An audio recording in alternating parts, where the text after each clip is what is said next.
크리스천 헤럴드 애청자 여러분 안녕하십니까? 이 새벽을 주님과 2부 정대철 목사입니다. 크리스천 헤럴드는 신문을 시작으로 라디오 그리고 이제는 공중파 채널인 18.88을 통해 텔레비전으로도 함께 하실 수 있습니다. 여러분께서는 라디오에 방송되는 목사님들의 모든 설교를 인터넷 웹사이트 www.chtv1888.org를 통해 다시 들으실 수 있습니다. 오늘 하루도 하나님의 귀한 말씀으로 승리하시기 바랍니다.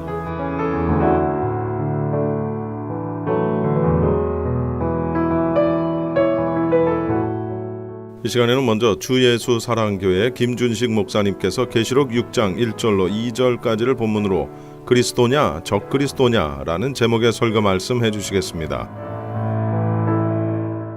계시록 6장 1절에서 2절 말씀을 본문으로 하여 그리스도냐 적그리스도냐란 제목으로 말씀을 드리겠습니다. 성경에는 맥이 있습니다. 창세기 1장 1절에서 계시록 22장 21절까지 흐르는 맥은 하나님의 인류 구속사입니다. 하나님께서 참 자녀를 얻으시려고 영문 세계에서 시간 세계로 내려오셔서 인간을 구원하시고 그 자녀들을 이끌어 다시 영문 세계로 들어갔습니다. 그러므로 성경을 읽거나 연구할 때에 한 절 한 절 속에 담긴 하나님의 인류 구속사의 관점을 염두에 두고 읽거나 연구를 해야 합니다. 요한계시록을 읽을 때도 인류 구속사적 관점에서 이해하고 해석해야 합니다. 계시록 6장 2절에서 백마를 탄 자가 누구냐에 대해 교계에서 큰 논쟁이 있습니다. 그리스도다, 아니다, 적그리스도다 하고 학자나 목사님들이 반반으로 갈라져 있습니다. 이 문제를 바르게 깨닫는 것이 매우 중요합니다. 이유는 이것을 어떻게 생각하느냐에 따라 요한계시록의 구조가 달라지기 때문입니다. 계시록의 구성은 3가지 7장이 그 기초입니다. 계시록 5장의 내용은 어린 양 예수님께서 하나님의 오른손에 들려있는 봉인된 책을 여는 장면입니다. 이 책은 온 우주의 창조주이시며 운행자이신 하나님께서 이 우주와 지구에 행하실 계획이 기록된 책입니다. 이 책이 기록된 대로 우주와 지구와 그 안에 사는 인간들의 운명이 전개되는 것입니다. 그 책의 인봉을 떼서 그 속에 기록된 일을 수행하시는 제일 첫째 행위가 첫째인을 떼심입니다. 그러므로 첫 단추가 바로 끼워져야 그 다음 것들도 바르게 전개될 것입니다. 계시록 6장 2절에 백마를 탄 자는 적그리스도가 아니라 그리스도이십니다. 첫째로 백마를 탄 자가 적그리스도라는 주장에 대해서 말씀을 드리겠습니다. 백마를 탄 자가 적그리스도라고 주장하는 자들은 주로 환란전 휴거스를 주장하는 세대주의 전천년설 주장자들입니다. 이유는 그들은 환란전 휴거스를 주장하기에 7인을 떼심에서 일어나는 전쟁, 기근, 사망, 음부, 박해와 순교 이런 것들을 일으키는 장본인이 적그리스도라고 생각하기에 이런 재앙을 당하기 전에 휴거해야 하므로 백마탄 자를 적그리스도라고 합니다. 무천년주의자들의 주장은 계시록 6장의 백마를 탄 자를 그리스도라고 하는데 그 이유는 그리스도의 초림에서 재림까지의 그리스도의 복음운동의 확산을 의미하기 때문입니다. 이것은 계시록은 종말에 일어날 일들을 보여주는 것인데 계시록을 초림시대로 이끌어갔기 때문에 잘못된 것입니다. 전천년설을 주장하는 자들 중에서도 백마탄 자를 적그리스도라고 주장하는 자들이 있습니다. 그것은 계시록 6장의 백마탄 자와 계시록 19장의 백마를 탄 자와의 비교를 통해 계시록 6장의 백마탄 자는 적그리스도라고 주장합니다. 이것은 계시록 19장의 백마탄 자는 틀림없이 그리스도이기에 계시록 19장을 비교해 볼 때에 계시록 6장의 백마탄 자는 적그리스도라는 것입니다. 그래서 2장에 나타난 백마탄 자들을 서로 비교합니다. 이름을 보아 구별된다고 합니다. 계시록 6장에서는 흰말을 탄 자에는 이름이 없고 19장의 흰말을 탄 자에는 충신과 진실이라는 이름이 있습니다. 눈을 보아 구별된다 합니다. 6절의 흰말을 탄 자에서는 눈에 대한 언급이 없고 19장의 흰말을 탄 자의 눈은 불꽃 같다고 했습니다. 또 면류관을 보아 구별됩니다. 6장의 흰말을 탄 자는 면류관이 단수이고 19장의 흰말을 탄 자는 머리에 많은 면류관이 있다 했습니다. 따르는 무리들을 보아 구별됩니다. 6장의 흰말을 탄 자는 따르는 무리가 없고 19장의 흰말을 탄 자에게는 따르는 군대가 많습니다. 또 무기를 보아 알 수 있다 합니다. 6장에는 흰말을 탄 자는 활을 가졌으나 화살이 없고 19장의 흰말을 탄 자는 그 입에서 나오는 이한 검을 가졌습니다. 또한 출현 시기로 보아 구별된다. 6장의 흰말을 탄 자는 역사적으로 순서에 어긋난다. 계시록 19장에서는 그리스도께서 하늘 군대를 이끌고 땅으로 내려오는 백마를 타고 있는데 6장의 백마를 탄 자는 환란이 시작될 때에 등장한다. 그리스도는 환란이 시작될 때에 오시는 것이 아니라 환란이 마감될 때에 흰말을 타고 오시기 때문이다. 또 사역적으로 조물주가 피조물의 명령을 받을 수 없다. 계시록 6장 1절에서 내가 보매 어린 양이 7인 중에 하나를 떼실 그때에 내가 들으니 뇌 생물 중에 하나가 우레소리같이 말하되 오라와 하기로 했다. 피조물인 내 생물 중 하나가 그리스도께 명령할 수 없다. 만왕의 왕이요 만주의 주가 되시는 조물주를 그 누가 행동을 지시할 수 있는가 하는 것이다. 또 시기적으로 7인을 떼시는 어린 양이신 그리스도가 될 수 없다. 왜냐하면 어린 양은 7인을 떼시고 계시면서 흰말을 타고서 등장한다는 결론에 이르게 되니 이는 논리상 맞지 않다. 또 성리의 방법으로 구별된다. 계시록 19장의 흰말을 탄 그리스도는 최후의 승리자로서 재림하시는데 계시록 6장의 흰말을 탄 자는 이기고 또 이기려고 하더라에서 문법 시제상 현재 분사로서 미래적이기에 6장의 흰말을 탄 자는 그리스도가 아니라는 것입니다. 둘째로 계시록 16장과 6장의 백마를 탄 자를 서로 비교해서는 안 된다 하는 것입니다. 이 둘은 비교의 대상이 될 수 없습니다. 예를 들면 어떤 사람이 12살 때의 사진과 60세 때의 사진을 놓고 비교해서 그 두 사진의 차이점을 비교합니다. 12살 때의 교복을 입고 머리 깎은 모양이 다르고 입은 옷이 다르고 사진 속의 포즈가 다르고 한쪽은 안경을 썼고 한쪽은 안경을 쓰지 않았기에 이 두 사람은 다른 사람이라고 하는 식의 논리입니다. 마찬가지로 계시록 6장과 19장에 나오는 백마 탄 자의 모습이나 면류관 숫자나 옷 모양이나 가지고 있는 무기가 무엇인가 또 따르는 무리가 있니 없니 따져서 두 사람은 다른 사람이라고 하는 것은 난센스입니다. 시기적으로 상황에 따라 복장이나 무기나 모습이 다를 수 있습니다. 같은 사람이 집에 있을 때는 편안한 옷을 입고 직장에 있을 때는 정장을 입는데 복장이 다르다고 두 사람이 다르다고 말할 수 없는 것입니다. 셋째로 계시록의 구조 설정이 잘못된 것에 대해서 알아보겠습니다. 이제까지 계시록 6장의 백마 탄 자가 적그리스도라고 주장하는 사람들의 여러 가지 이유들을 들었습니다. 그런데 이런 주장들에 대해 달리 생각해 볼 여지가 있습니다. 왜냐하면 첫째로 계시록의 구조를 다르게 생각해 볼 수 있습니다.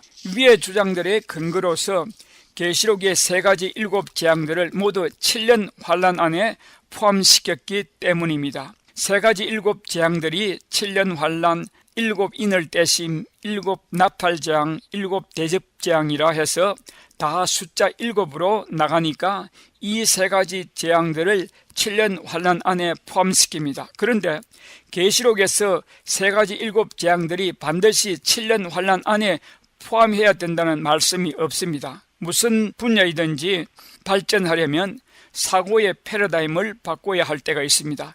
이것이 정말 그렇는가? 다른 방법은 없는가 하고 항상 생각해야 할 것입니다. 계시록 6장에 7인을 떼심을 7년 환란 안에 넣지 않고 7년 환란 밖으로 끄집어내는 것입니다. 그리고 7년 환란의 전 3년 반은 7 나팔재앙으로 설정하고 7 대접재앙은 후 3년 반으로 정하는 것입니다. 그리고 7 나팔재앙과 7 대접재앙은 재앙들의 성격이 비슷합니다. 재앙을 내리는 대상이 똑같습니다. 그러나 그 재앙의 범위가 다를 뿐입니다. 7인을 떼심은 이 둘과 구별이 됩니다. 이것을 도표로 보겠습니다. 첫째, 재앙 때에 인을 떼심은 흰말이 나오고 이것은 식민전쟁을 의미합니다. 나팔 재앙은 땅의 3분의 1의 재앙, 수목, 푸른 풀 3분의 1이 타게 됩니다. 대접재앙은 땅에 내리는 재앙이고 독한 헌대가 납니다. 둘째에서는 붉은 말입니다. 이것은 인을 떼시면은 사상전쟁입니다. 나팔 재앙 때는 바다의 3분의 1의 재앙이 내리고 바다 생물의 3분의 1이 죽게 됩니다. 그러나 대접재앙에서도 바다에 재앙이 내렸다고 해서 그 범위가 없습니다. 전 지구적인 바다의 재앙인 것입니다. 셋째에 인을 떼심은 검은 말이 나오고 이것은 경제전쟁입니다. 나팔 재앙에서는 강물의 10분의 1과 물 3분의 1이 오염됩니다. 사람이 죽게 됩니다. 대접재앙에서도 강과 물 근원에 재앙이 내립니다. 넷째 재앙에서 인을 떼심은 청황색 말이 나옵니다. 이것은 자원전쟁입니다. 에너지전쟁입니다. 석유전쟁입니다. 그런데 나팔 재앙은 해달 별들의 침을 맞게 됩니다. 밤낮 3분의 1이 비침이 없어집니다. 그런데 대접재앙에서도 해의 이변이 생깁니다. 다섯째 재앙에서는 인을 떼심은 성도들의 핍박, 박해, 순교자의 호소가 있습니다. 그런데 다섯째 나팔 재앙 때는 첫째 화요, 하나님의 진노, 황충이 사람들을 회하는 건세를 받아 정갈과 같이 쏘아 괴롭게 합니다. 5달 동안입니다. 그리고 다섯째 대접재앙 때도 나라가 어두워지고 종기로 고생을 하고 사람들이 굉장히 아파합니다. 여섯째에서 인을 떼심은 해가 검어지고 달이 피와 같고 별들이 땅에 떨어지고 하늘이 종이축이 말리듯 하고 섬이 제자리에서 옮기고 소행성이 지구를 충돌하는 내용입니다. 여섯째 나팔 재앙은 둘째 하인데 제3차 세계대전입니다. 마병대 전쟁을 묘사합니다. 사람들의 3분의 1이 죽임을 당합니다. 그런데 여섯째 대접재앙은 아마겟돈 전쟁입니다. 일곱째에서 인을 떼심은 뇌성, 음성, 번개, 지진이 납니다. 그리고 일곱째 나팔 재앙은 셋째화, 번개, 음성들, 뇌성들, 지진, 큰 우박이 있습니다. 일곱째 대접재앙에서는 큰 음성들이 성전의 보좌에서 나오게 되는데 번개, 음성, 뇌성, 큰 지진, 큰 우박, 각 섬과 산악도 없어지고 감난산이 남북으로 갈라지는 그러한 사건이 있습니다. 이 도표들을 볼 때에 나팔 재앙들과 대접 재앙들의 재앙의 대상이 비슷한 것을 알 수 있습니다. 7 나팔 재앙과 7 대접 재앙들의 대상에 대해서 서로 공통점이 있다고 제가 말씀드렸습니다. 이 나팔 재앙과 대접 재앙을 따로 그 대상별로 생각해 보겠습니다. 첫째 나팔 재앙 때는 그 대상이 땅입니다. 그리고 첫째 대접 재앙 때도 그 대상이 땅입니다. 그러나 그 재앙의 범위가 다를 뿐입니다. 둘째 나팔 재앙의 대상은 바다입니다. 그리고 둘째 대접 재앙의 대상도 바다입니다. 셋째 나팔 재앙의 대상은 강 그리고 샘물입니다. 셋째 대접 재앙도 강 그리고 샘물입니다. 넷째 나팔 재앙은 그 대상이 천체입니다. 넷째 대접 재앙 때도 해와 그리고 천체입니다. 다섯째 나팔 재앙은 불신자들인데 그 대상이 대접 재앙의 대상은 짐승의 보좌입니다. 여섯째 나팔 재앙의 대상은 유브라인데 여섯째 대접 재앙도 유브라입니다. 일곱째 나팔 재앙은 지구 공간인데 일곱째 대접 재앙은 지구 전체입니다. 이렇게 나팔 재앙은 그 범위가 3분의 1인데 비해 대접 재앙에서는 그 범위가 전 세계적인 차이점이 있을 뿐입니다. 인을 떼심은 나팔 재앙과 대접 재앙과 성격이 다른 것을 발견합니다. 그러므로 인을 떼심은 7년 환란 밖으로 설정합니다. 이것을 도표로 보기로 하겠습니다. 수정된 역사적 전철련설에 따르면 천지창조, 그리고 구약시대가 끝나면서 주님이 성육신 하셔오시고 교회시대 그리고 은혜시대가 되는데, 이 교회시대가 끝날 무렵에 7인을 떼심이 시작됩니다. 그러나 7년 환란 속에는 포함되지 않습니다. 말하자면 우리가 지금 7인을 떼심의 시대에 살고 있다는 말씀입니다. 그리고 7년 환란 속에 들어가서 전 3년 반은 나팔장으로, 그리고 후 3년 반은 7대접장인데, 이 나팔장 전 3년 반이 끝나는 마지막 7번째 나팔 때에 공중강림이 일어나고 성도들의 부활과 휴거가 이루어집니다. 그리고 지상에서는 후 3년 반 7대접장이 일어나게 되는데, 그때 한 천상에서는 어린 양의 혼인잔치가 이루어집니다. 그리고 7년 환란이 끝날 때 지상 재림을 하게 되는데, 바로 그것이 아마겟돈 전쟁으로 먼저 이어져 갑니다. 그때에 아마겟돈 전쟁의 결과로 사탄은 무적행에 7년 동안 갇히고 적 그리스도와 거짓 선자는 산채로 불못에 빠집니다. 그리고 천년왕국이 이루어지고, 천년왕국 끝 무렵에 사탄이 나와서 다시 온 세상을 미혹함으로 곡과 마곡 전쟁이 일어나고, 그 곡과 마곡 전쟁의 결과로 사탄도 영원히 불못에 들어가게 됩니다. 그리고 백보자 심판이 있고 불신자의 부활이 일어나게 되고, 그 일이 끝난 후 새하늘과 새 땅 영원 세계로 들어가게 되는 것입니다. 그런데 7인을 떼심에 대한 도표를 제가 여러분들에게 설명하겠습니다. 첫째 인을 떼실 때에는 1800년대부터 시작이 되는데 백마입니다. 영국에서 시작되고, 이것은 식민지 전쟁입니다. 기독교가 전 세계적으로 전파되는데 마태복음 24장 14절 말씀의 시작이 성취인 것입니다. 두 번째 인을 떼심은 1917년에 일어나게 되는데 정마입니다. 러시아에서 시작되는데 사상전쟁입니다. 공산혁명이 일어납니다. 이것은 마태복음 24장 14절과 누가복음 21장 29절에서 31절 말씀의 성취입니다. 두 번째 인을 떼시는 결과로 식민전쟁에서 식민화되었던 모든 나라들이 독립하게 됩니다. 셋째 인을 떼실 때는 1950년대입니다. 흑마입니다.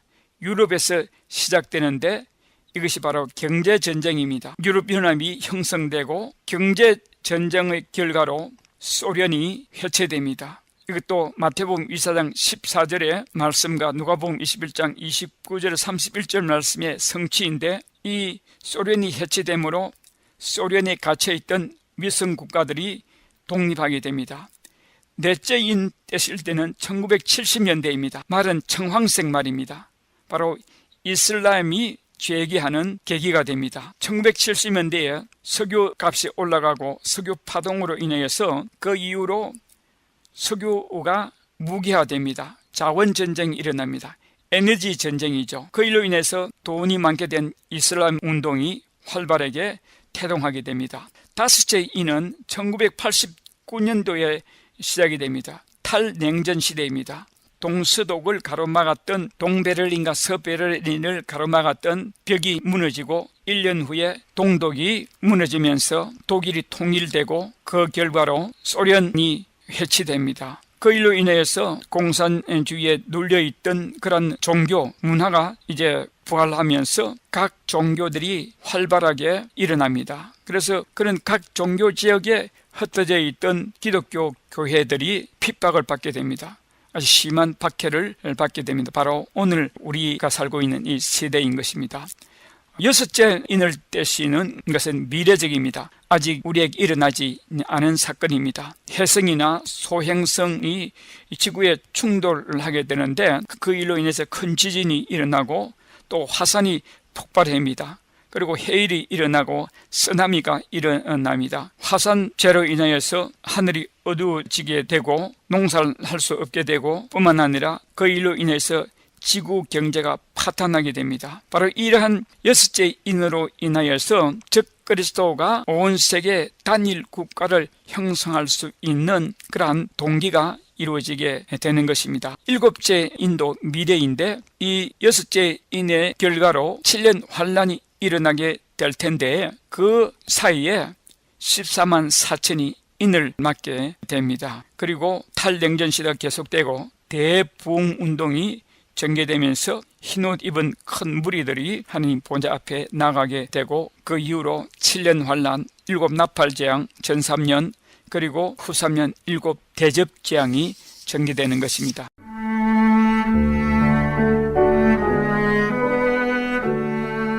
지금까지 주예수 사랑교회 김준식 목사님의 귀한 말씀이었습니다. 주예수 사랑교회는 17910 사우스 프레얼리 애비뉴 토렌스에 위치하고 있으며 주일 오전 11시 예배가 있습니다. 교회 홈페이지는 www.loveofjesuschurch.com이며 교회 전화번호는 213-434-3129 213-434-3129번입니다. 김준식 목사님께서는 21세기의 세계 동향을 계시록의 시각으로 해석하는 요한계시록의 증언이라는 제목의 책을 2권을 펴내셨습니다. 목사님의 책은 일반 서점이 아닌 목사님께 직접 연락하셔서 받으실 수 있습니다. 또한 이 시간 목사님의 설교를 CD로 받기 원하시는 분들도 함께 연락을 하시기 바랍니다. 네, 신만의 장석훈입니다. 천정산삼이라고 다 같은 천정산삼이 아닙니다. 신만이 장석훈이 직접 채취해 믿을 수 있는 산삼. 장례삼, 야생산삼과도 비교할 수 없는 신만이 장석훈의 진품 천정산삼. 천하를 얻어도 건강을 잃으면 무슨 소용이 있습니까? 지금 오셔서 신만이 장석훈이 직접 채취해온 산삼을 드시고 온 가족의 건강을 지키십시오. 한남체인 길 건너편 전화 213-388-1234 388-1234 신만이 장석훈의 천정 산삼. 홈쇼핑 월드 한국산 스윗 드림 숨쉬는 차렵 이불 컨테이너 50% 세일. 침실의 분위기를 화사하고 아름답게 수놓는 화사한 파스텔톤 밝은 핑크와 소라색 블루 컬러. 세탁기 물빨래와 건조가 가능한 스윗 드림은 100% 면 40소 천연 섬유와 마이크로 초극세사 솜으로 여러분의 쾌적한 잠자리를 책임집니다. 지금 홈쇼핑 월드의 숨쉬는 차렵 이불 스윗드림 50% 세일에 여러분을 초대합니다. 펄가와 웨스턴 홈쇼핑 월드. 홈쇼핑 월드로 가세요. M3를 아십니까? 무슨 병에 걸렸던지 큰 효과를 준다는 신비한 영양제. 혈액에 영양을 공급하여 힘이 생기니까 피곤하지 않고 이제는 지팡이 없이 걸을 수 있다고 많은 분들이 간증을 합니다. 혈액 해독, 기력 회복, 뼈 골수 영양 공급, 심장, 뇌, 혈전 용해. 유태인 회사가 제조한 특수 영양제. M3, 혈액 순환을 잘 되게 하는 최고급 영양제. M3, 크던 작던 아픈 곳이 있다면 M3. 213-435-9600, 213-435-9600번입니다. 정직한 마음으로 권해드립니다. 이어서 은혜와 평강교회 곽덕근 목사님의 설교 말씀입니다. 데살로니가전서 3장 9절로 13절까지를 본문으로 바울의 기도라는 제목의 설교 말씀입니다. 사도 바울이 디모데를 통해서 데살로니가 교회의 모습, 소식을 전해 들었습니다. 고난 가운데서도 믿음을 지켜나가며 믿음이 점점 성장해 간다는 그런 소식이었습니다. 또 어떤 소식을 들었냐 하면 사도 바울이 뿌려놓은 그 말씀으로 자라기 시작을 하는데 그들의 삶이 변하기 시작하는 거예요. 우상을 버리고 살아계신 하나님을 더 사랑하고 더 섬기면서 장차 오실 주님 바라보면서 재림의 날에 주님 앞에 거룩한 모습으로 설 수 있도록 소망 중에 인내하면서 그렇게 변화되는 모습, 아름다운 소식이 바울의 귀에 들린 겁니다. 염려하는 마음으로 디모데를 보냈다가 들려오는 소식을 듣고는 감사하기 시작합니다. 기뻐하기 시작합니다. 그래서 오늘 9절에 보니까 우리가 우리 하나님 앞에서 너희를 인하여 모든 기쁨으로 기뻐하니, 기뻐하는데 그냥 기뻐하는 것이 아니라 모든 기쁨으로 기뻐했다 그랬어요. 그만큼 사도 바울의 마음이 데살로니가 교회에 가 있었던 겁니다. 염려하는 마음이 소식을 듣고는 기뻐하는 마음으로 바뀌게 된 겁니다. 그런데 좋은 일이 있을 때 기뻐하는 것은 당연한데요. 거기서 그쳐서는 안 돼요. 사도 바울은 기쁨이 넘치는 그 마음을 하나님께 감사로 돌리고 있는 것을 보게 되는 거예요. 그래서 9절에 보니까는요, 모든 기쁨으로 기뻐하니 너희를 위하여 능히 어떠한 감사함으로 하나님께 보답할까? 하나님께 어떻게 감사함으로 보답할까? 여러분, 좋은 소식을 접했을 때 바울은 시야를 하나님께 돌리면서 하나님께 감사를 드린 거예요. 여러분, 좋은 일 있으세요? 형통한 일 있습니까? 그러면 거기서 그쳐서 안 되고 감사함으로 나가야 될 줄로 믿습니다. 감사한다는 것은 뭐예요? 이 좋은 일이 하나님의 은혜로 되어졌다는 것을 고백하는 겁니다. 그게 감사입니다. 자기는 말씀으로 씨를 뿌리기만 한 거예요. 하나님께서 그 뿌려진 말씀을 자라게 하시고 열매 맺게 하시고 믿음 가운데 변하게 하시고 그들의 아름다운 소문이 각처에 퍼지게 한 것 하나님의 은혜입니다. 바울이 그것을 고백하면서 감사드린 거예요. 여러분, 우리가요 서로 바라보면서 신앙생활을 같이 하잖아요. 그런데 서로의 믿음이 성장하는 것을 보면서 우리는 기뻐해야 됩니다. 나의 믿음도 성장하는 것을 우리가 생각할 때마다 기쁘지만 옆에 있는 분의 그 믿음이 자라나는 모습을 볼 때마다 기뻐해야 돼요. 그리고 하나님께 감사를 드려야 됩니다. 감사를 드려야 됩니다. 모든 것이 하나님의 은혜임을 기억하고 감사할 때에 하나님께서 계속해서 기쁨이 넘치는 그 같은 복된 삶을 허락해 주시는 줄로 믿습니다. 우리가 계속 감사하면 하나님께서 계속 감사거리를 허락해 주시는 거예요. 그런데 10절에 보면은요, 감사가 기도로 이어지는 것을 볼 수가 있습니다. 기쁨에서 감사로 변했는데 그 감사에서 그치는 것이 아니라 기도로 이어지고 있다는 거예요. 10절 한번 보겠습니다. 주야로 쉬지 않고 기도한다는 뜻이죠. 하나님의 뜻은 뭡니까? 쉬지 않고 기도하는 거라고 그랬거든요. 바울은 주야로 쉬지 않고 데살로니가 성도들을 위해서 기도했다라는 거예요. 그것도 심히 기도했다고 했습니다. 마음을 다하여 기도한 거예요. 그냥 건성으로 기도한 것이 아니라 마음을 다하여서 데살로니가 성도들을 위하여서 주야로 쉬지 않고 기도했다는 말씀이에요. 기도는요, 고난의 때만 하는 것이 아니에요. 내가 연약할 때, 내가 병들었을 때만 하는 것이 기도가 아니에요. 기도는 내가 기쁜 날에도, 감사한 날에도 감사로 하나님께 영광을 돌리며 하나님을 영화롭게 하는 것이 우리의 기도인 줄로 믿습니다. 기도는 쉬지 않고 기도하는 거예요. 그래서 기쁠 때도 즐거울 때도. 바울이 지금 그렇게 기도하는 겁니다. 데살로니가 교회 성도들을 생각할 때마다 감사함으로 하나님 앞에 기도하는 겁니다. 하나님께 영광 돌린다는 뜻이에요. 우리의 감사로 드리는 기도는 하나님을 영화롭게 하는 것인 줄로 믿습니다. 사도 바울은요, 데살로니가 교회 성도들을 직접 가서 보기를 원했어요. 그런데 번번이 사탄이 그 길을 막았다고 기록하고 있습니다. 자, 그렇다면 바울은 직접 가서 얼굴을 보면서 그들의 믿음을 세워주지는 못하지만 기도는 할 수 있었던 겁니다. 직접 가지는 못하지만 기도로 하나님께 간구할 수는 있었다라는 겁니다. 우리의 기도는요, 장벽이 없어요. 여기서도 한국에 있는 사람들을 위해서 기도할 수 있습니다. 가족들을 위해서 기도할 수 있습니다. 집에서도, 교회에서도 집에 있는 자녀들을 위해서 기도할 수 있습니다. 멀리 떨어져 있는 자녀들을 위해서 기도할 수도 있습니다. 이게 기도입니다.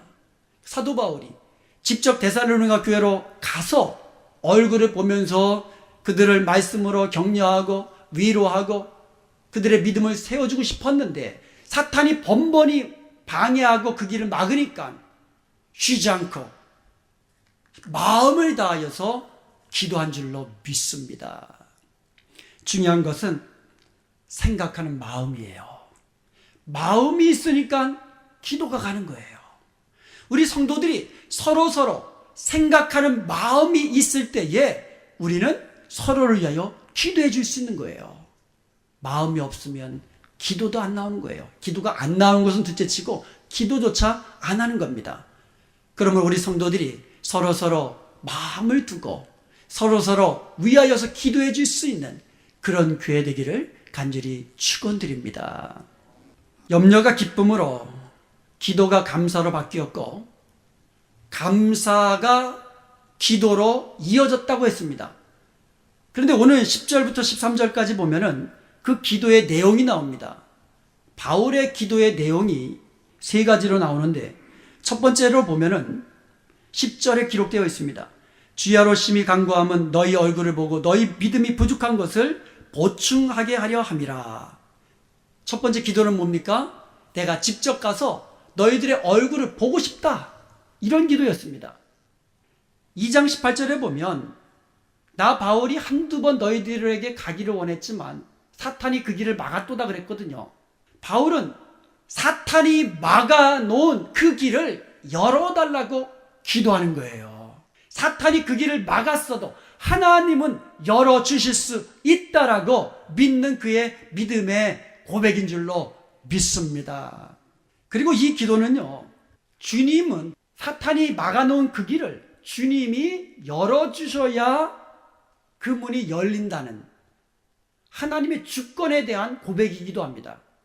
하나님이 열어주셔야 내가 갈 수 있습니다라는 하나님의 주권에 대한 고백이고, 하나님은 그 사탄이 막은 길을 열으실 수 있는 능력이 있습니다.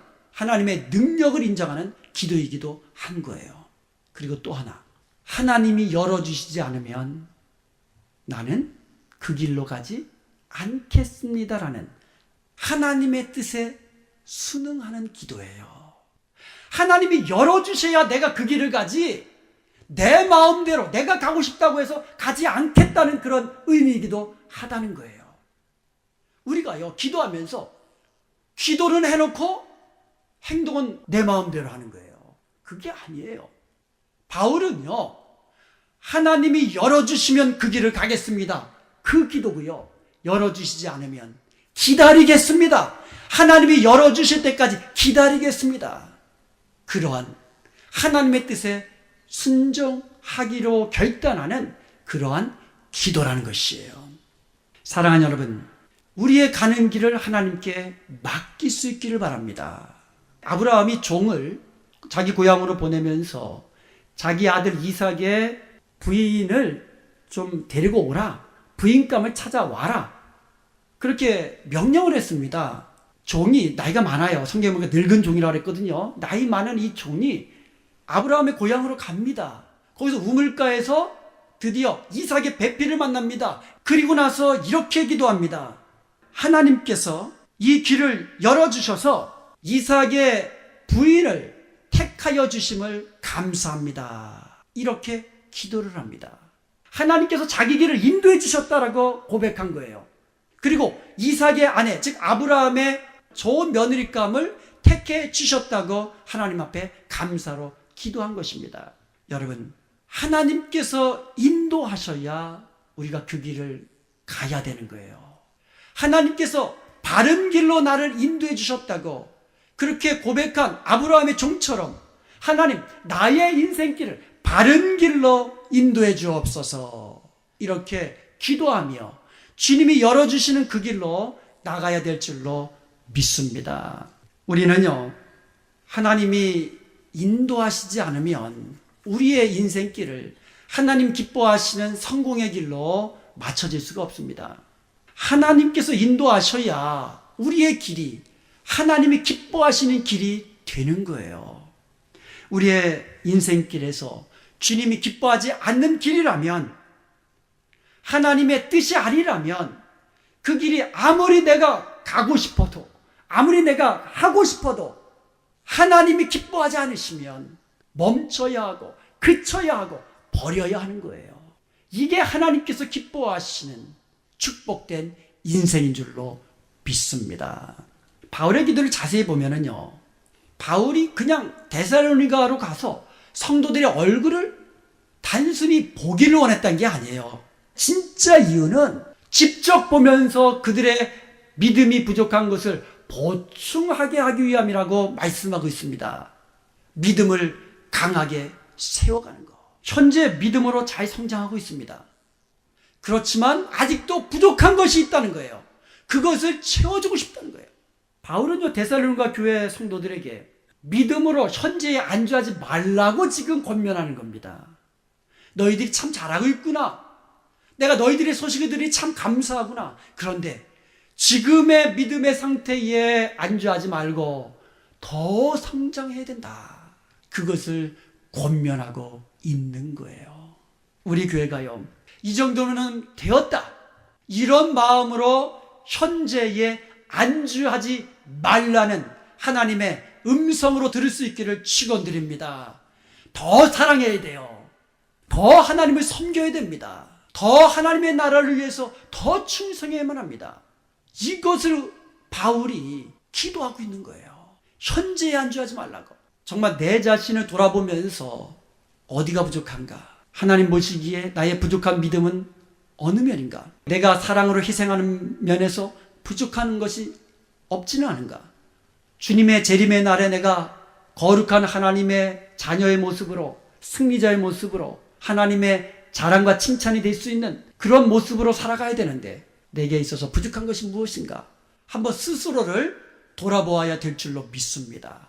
돌아보고 그 믿음이 부족한 것을, 그 사랑이 부족한 것을, 소망 중에 인내하는 것이 부족한 것이 있다면 말씀으로 든든히 세워 나가야 될 줄로 믿습니다. 그러므로 이제 우리가요, 계속해서 주님 닮을 모습으로, 우리의 믿음이 성장한 자의 모습으로 표대를 향하여 계속해서 함께 달려갈 수 있기를, 그래서 우리의 믿음이 하나님 보시기에 더욱더 온전한 모습으로 날마다 성장되어 갈 수 있기를 주님의 이름으로 축원드립니다.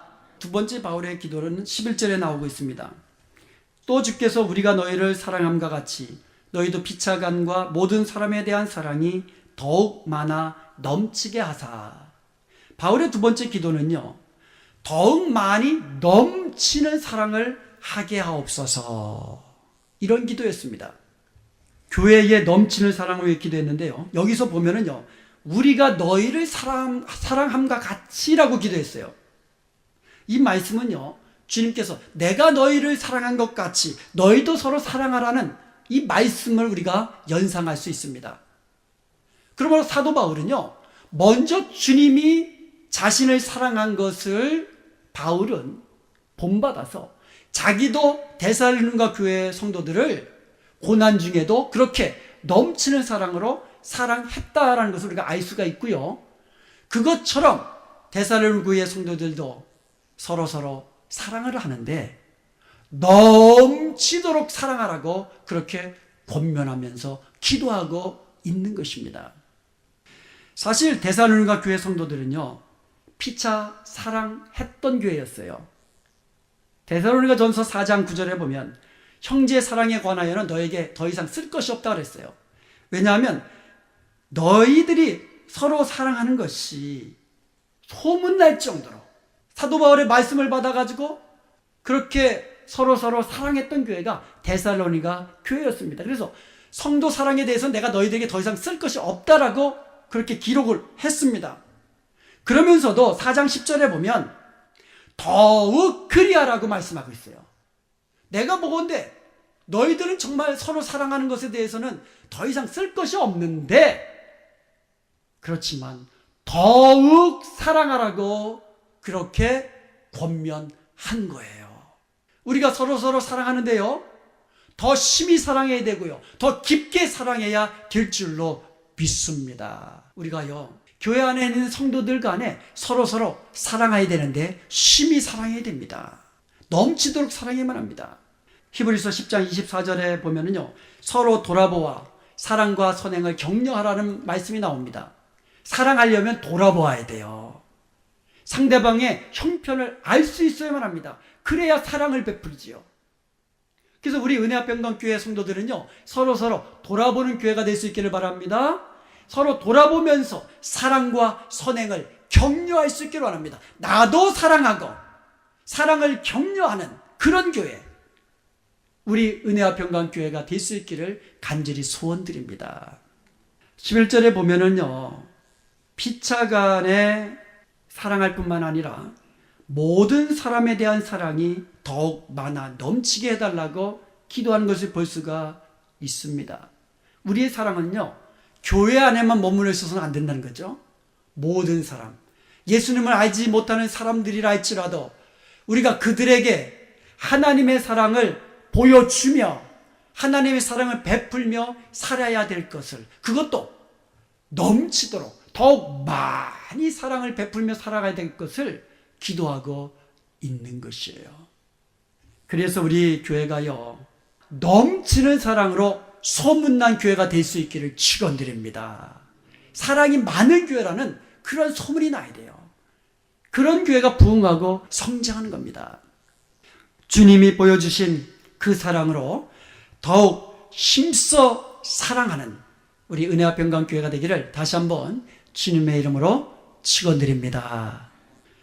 세 번째 기도의 제목이 13절에 나옵니다.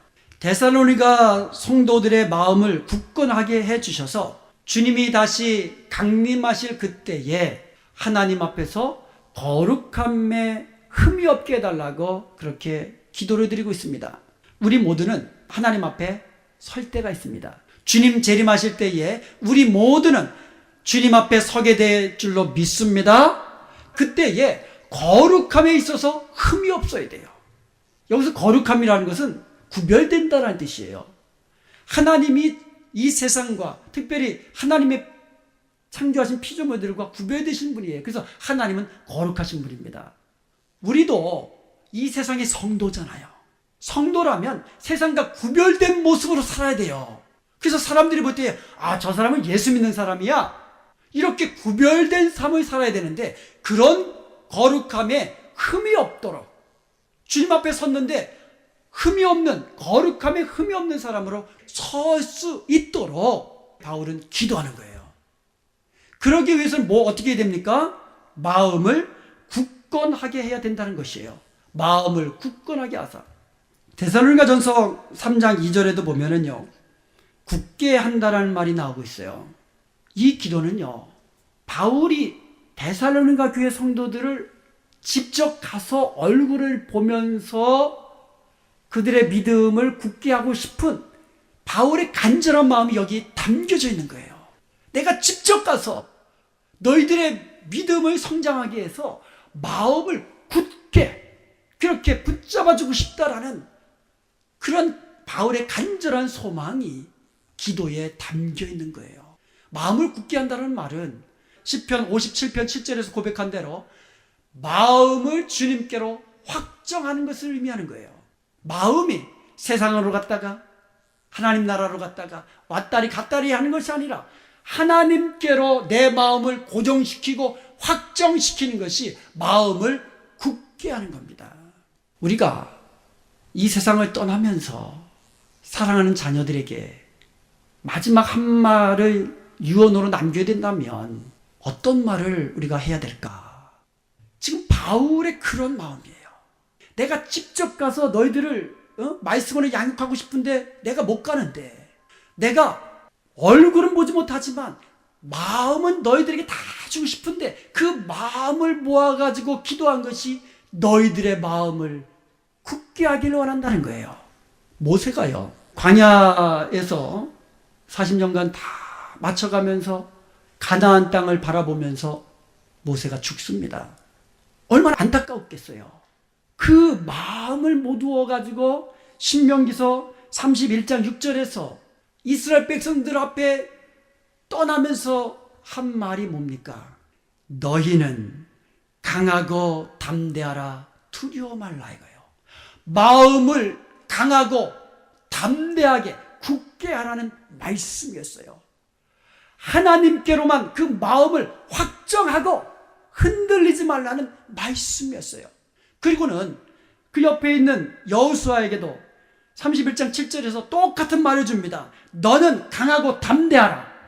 모세가 죽습니다. 하나님께서 여호수아를 부릅니다. 모세의 후계자를 불렀습니다. 하나님께서 여호수아에게 하신 말씀도 동일한 말씀입니다. 너는 강하고 담대하라. 두려워하지 말라. 모세에게 함께한 것처럼 내가 너와도 함께하겠다. 마음을 강하게 하고 담대하라. 두려워하지 말아라. 마음을 하나님께로 확정하라는 뜻이에요. 하나님만 바라보고 이스라엘 백성들을 가나안 땅으로 이끌어 들여라라는 말씀이었어요. 사랑하는 여러분, 마음을 강하게 하는 것은 주님만 의지하는 것이에요. 주님만 바라보는 겁니다. 우리가 이렇게 마음을 주님께로 확정할 때에, 주님 앞에 섰을 때에 거룩함에 흠이 없는 아름다운 성도로 설 수 있게 되는 줄로 믿습니다. 서른도 씨의 노래 가운데 이런 노래가 있습니다. 종로로 갈까요? 명동으로 갈까요? 차라리 청량리로 떠날까요? 목소리가 좀 낮이긴 낮았나 봐요. 노래가 나오는 거 보니까. 근데 이 맨 마지막에도 또 이렇게 나옵니다. 미아리로 갈까요? 영등포로 갈까요? 을지로 모퉁이에 서 있네. 이렇게 돼 있어요. 그러니까 마음이 종로로 갈까? 명동으로 갈까? 청량리로 갈까? 아니면 영등포로 갈까? 미아리로 갈까? 그런데 정작 자기는 어디가 있어요? 을지로에 가 있다는 거예요. 그런데 이 노래 제목이 뭔지 알아요? 나침반이에요. 나침반. 나침반은요, 어디 있든지 어느 방향에 놓여 있든지 북쪽으로만 다 고정되어 있는 게 나침반이에요. 참 아이러니하죠. 우리의 인생이 나침반같이 우리의 목표를 세우고 나가야 되는데 실제로는 이리로 갈까요? 저리로 갈까요? 그러다가 엉뚱한 데 가 있는 우리의 모습, 그것을 노래한 것이 아닐까 싶습니다. 여러분, 우리의 인생이 하나님 나라와 이 세상 사이에 왔다 갔다 하는 인생이 되어서는 안 될 것이에요. 나침반처럼 우리의 마음이 하나님께로, 주님께로 확정하고 고정하고 주님만 의지하고 믿음으로 나가야 될 줄로 믿습니다. 이것이 성도의 거룩이에요. 이것이 성도의 거룩입니다. 오늘 본문에 보면은 다윗이 3가지를 기도했는데요, 이것이 다 연결되어 있다는 것을 우리가 알 수가 있어요. 이게 아주 중요합니다. 먼저 사랑이 넘치는 것과 주님 앞에 섰을 때 거룩함에 흠이 없는 것 사이에 어떤 연관성이 있는가? 거룩이 뭐라 그랬습니까? 세상과 구별됐다 그랬잖아요. 우리 성도들이 어떠한 모습으로 세상과 구별될 수 있느냐 이거예요. 성도 그러면, 예수 믿는 사람 그러면 제일 먼저 떠오르는 단어가 뭡니까? 사랑이에요. 사랑. 사랑에 있어서 세상과 구별돼야 된다는 거예요. 하나님은 거룩하십니다. 그래서 사랑에 있어서 우리 다른 모든 것과 구별되셨어요. 하나님이 이 세상을 사랑하셨기 때문에 독생자 아들을 아낌없이 내어주셨습니다. 십자가에 죽기까지 아낌없이 내어주셨습니다. 이것이 하나님의 아가페 사랑이에요. 세상에서 찾아볼 수 없는 사랑입니다. 예수님의 사랑도 마찬가지입니다. 자신의 생명을 십자가에 죽게 하기까지 희생으로 죄인을 구원하기 위하여 자기 몸을 대신 내어던진 희생적인 사랑, 이게 세상과 구별된 거룩한 예수 그리스도의 사랑이셨습니다. 십자가에 죽으시면서까지 아버지여 저들을 용서하여 주옵소서, 저들은 자기가 하는 짓을 알지 못합니다, 이렇게 사랑으로 용서를 구하는 기도를 드리고 가셨던 분이 우리 주님이십니다. 스데반 집사도 마찬가지예요. 자기를 돌로 쳐 죽이는 그 사람들을 향하여 아버지여 저들을 용서하여 주옵소서. 세상과 구별된 이런 사랑의 모습이 우리의 거룩함이라는 거예요. 사랑하는 여러분, 이러한 사랑이 거룩함으로 주님 앞에 나타나야 될 줄로 믿습니다. 1956년 1월 8일 짐 엘리엇과 그의 동료 4명은 에콰도르 아우카족 선교를 떠나서 거기서 순교를 합니다. 5명이 죽습니다. 이것을 기록한 책이 전능자의 그늘, Shadow of the Almight이라는 책입니다. 남편들이 순교를 했습니다. 그런데 그 미망인들 5이 모여가지고 남편이 뜻을 다 이루지 못한 그 부족에게 또 들어갑니다. 하나님께서 그때 역사하셔가지고 그 땅의 복음의 문이 열리기 시작합니다. 이 이야기를 기록한 책이 영광의 문이라는 책입니다. 그 5명의 선교사 중에 한 선교사의 아들이 있었습니다. 근데 이 아들이 장성한 이후에 에콰도르를 떠나지 아니하고 그 땅에서 대를 이어가면서 복음을 전하기 시작합니다. 그 사람이 바로 네이트 세인트라는 선교사였습니다. 근데 그의 아들 스티브 세인트라는 사람이 책으로 기록했는데, 그러니까 자기 아버지의 선교의 이야기를 기록했는데, 그것이 창끝 End of the Spear라는 책입니다. 어떻게 남편을 죽인 그 사람들에게 부인들이 또 찾아갈 수 있습니까? 어떻게 자기 아버지를 죽인 그 원수 같은 사람들에게 그들을 구원하기 위해서 복음을 가지고 따라날 수 있었습니까? 이것이 세상과 구별된 우리 성도들의 거룩이고 우리 성도들의 사랑인 줄로 믿습니다. 우리가 얼굴도 알지 못하는 사람들을 사랑하라고 성경에는 나와 있는데 어떻게 우리 성도들을 사랑하지 않을 수 있습니까? 이런 사랑이 세상과 구별된 우리의 거룩함의 모습이 되어야 된다는 말씀입니다. 이것은 내 힘으로 안 되잖아요. 노력은 해야 됩니다. 기도해야만 합니다. 그런데 내 힘으로 안 되잖아요. 그래서 주님만 의지하고 기도해야 되는 거예요. 그래서 바울이 첫 번째로 뭐라고 기도했습니까? 믿음이 굳건해지게 하옵소서. 원수까지도 사랑할 수 있는 거룩함의 모습으로 변화되어 갈 수 있도록 성장해야 된다는 말씀입니다. 사랑하는 여러분, 주님께서 하십니다. 우리가 주님만 바라보면서 주님만 의지하면서 세상과 구별된 원수까지도 사랑하는, 성도들끼리 피차 사랑하고 가정에서도 서로 사랑하는 아름다운 사랑, 내 몸을 내어주기까지 나를 부인하고 주님이 가신 그 길을 우리가 따라가는 그 마음으로 사랑하면서 주님 앞에 섰을 때에 우리의 거룩함에 흠이 없게 설 수 있기를 주님의 이름으로 축원드립니다.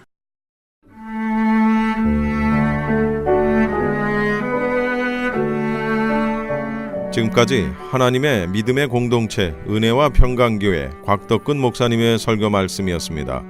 은혜와 평강교회 주일 예배는 오전 10시가 영어 예배, 오전 11시 20분에 한어 예배, 금요 예배는 금요일 오후 8시, 새벽 예배는 매일 새벽 5시 반, 토요일에는 6시에 각각 진행되고 있습니다. 은혜와 평강교회는 9140 해스켈 애비뉴 노스 1에 위치하고 있습니다. 전화번호는 818-894-9266, 894-9266번이며 교회 웹사이트는 gracepeace.org입니다.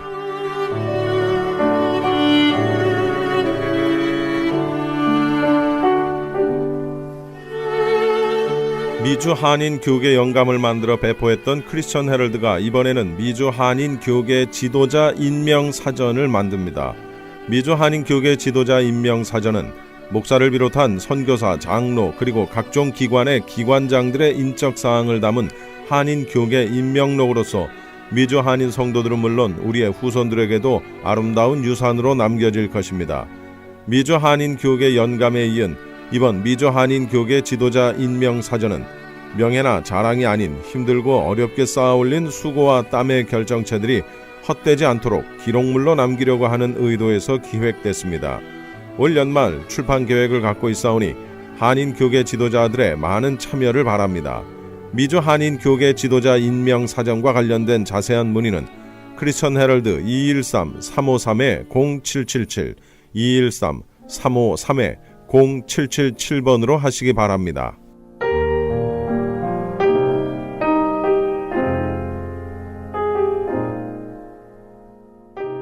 M3를 아십니까? 무슨 병에 걸렸던지 큰 효과를 준다는 신비한 영양제. 혈액에 영양을 공급하여 힘이 생기니까 피곤하지 않고 이제는 지팡이 없이 걸을 수 있다고 많은 분들이 간증을 합니다. 혈액 해독, 기력 회복, 뼈 골수 영양 공급, 심장, 뇌, 혈전 용해. 유태인 회사가 제조한 특수 영양제. M3, 혈액 순환을 잘 되게 하는 최고급 영양제. M3, 크던 작던 아픈 곳이 있다면 M3. 213-435-9600, 213-435-9600번입니다. 정직한 마음으로 권해드립니다. 홈쇼핑 월드 한국산 스윗드림 숨쉬는 차렵 이불 컨테이너 50% 세일. 침실의 분위기를 화사하고 아름답게 수놓는 화산 파스텔톤, 밝은 핑크와 소라색 블루 컬러. 세탁기 물빨래와 건조가 가능한 스윗드림은 100% 면 40수 천연 섬유와 마이크로 초극세사 솜으로 여러분의 쾌적한 잠자리를 책임집니다. 지금 홈쇼핑 월드의 숨쉬는 차려입을 스윗드림 50% 세일에 여러분을 초대합니다. 펄가와 웨스턴 홈쇼핑 월드. 홈쇼핑 월드로 가세요. 네, 신만의 장석훈입니다. 천정산삼이라고 다 같은 천정산삼이 아닙니다. 신만이 장석훈이 직접 채취해 믿을 수 있는 산삼. 장뇌삼, 야생산삼과도 비교할 수 없는 신만이 장석훈의 진품 천정산삼. 천하를 얻어도 건강을 잃으면 무슨 소용이 있습니까? 지금 오셔서 신만이 장석훈이 직접 채취해온 산삼을 드시고 온 가족의 건강을 지키십시오. 한남체인 길 건너편 전화 213-388-1234 388-1234 신만이 장석훈의 천정 산삼.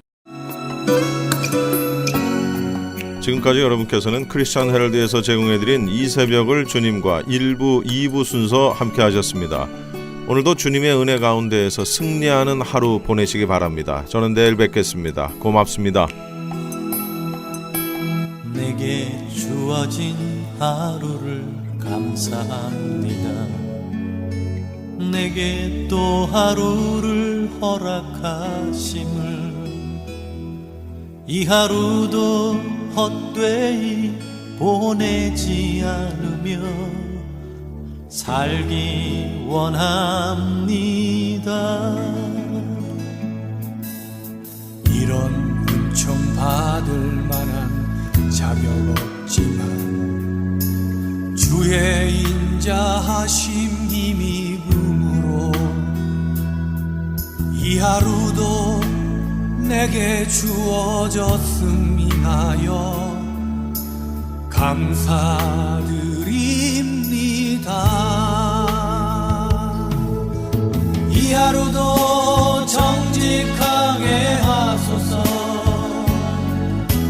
이 하루도 친절하게 하소서. 내가 만나는 모든 사람들에게 자비를 베풀게 하소서. 이 하루도 온유하게 하소서. 이 하루도 겸손하게 하소서. 나의 걸음을 지치게 만드는 이들에게 용서를 베풀게 하소서.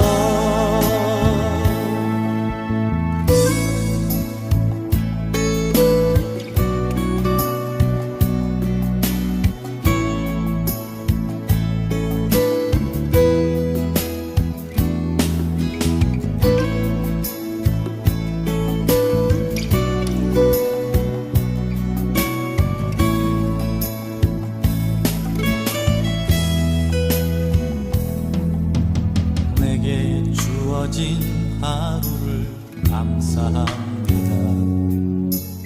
내게 또 하루를 허락하심을, 즐거운 일이든 혹슬픈 일이든 감사드립니다. 비록 이 하루가 나를 울린다 해도 원망의 맘 품지 않을 이유는 나의 주님 이 모든 일을 주관하셔서 선을 이루심이라. 이 하루도 평화롭게 하소서. 이 하루도 강건하게 하소서. 험한 폭풍이 몰아치는 중에도 평강을 누리게 하소서. 이 하루도 성실하게 하소서. 이 하루도 순종하게 하소서. 나의 마음을 아프게 만드는 이들에게 은총을 베풀게 하소서.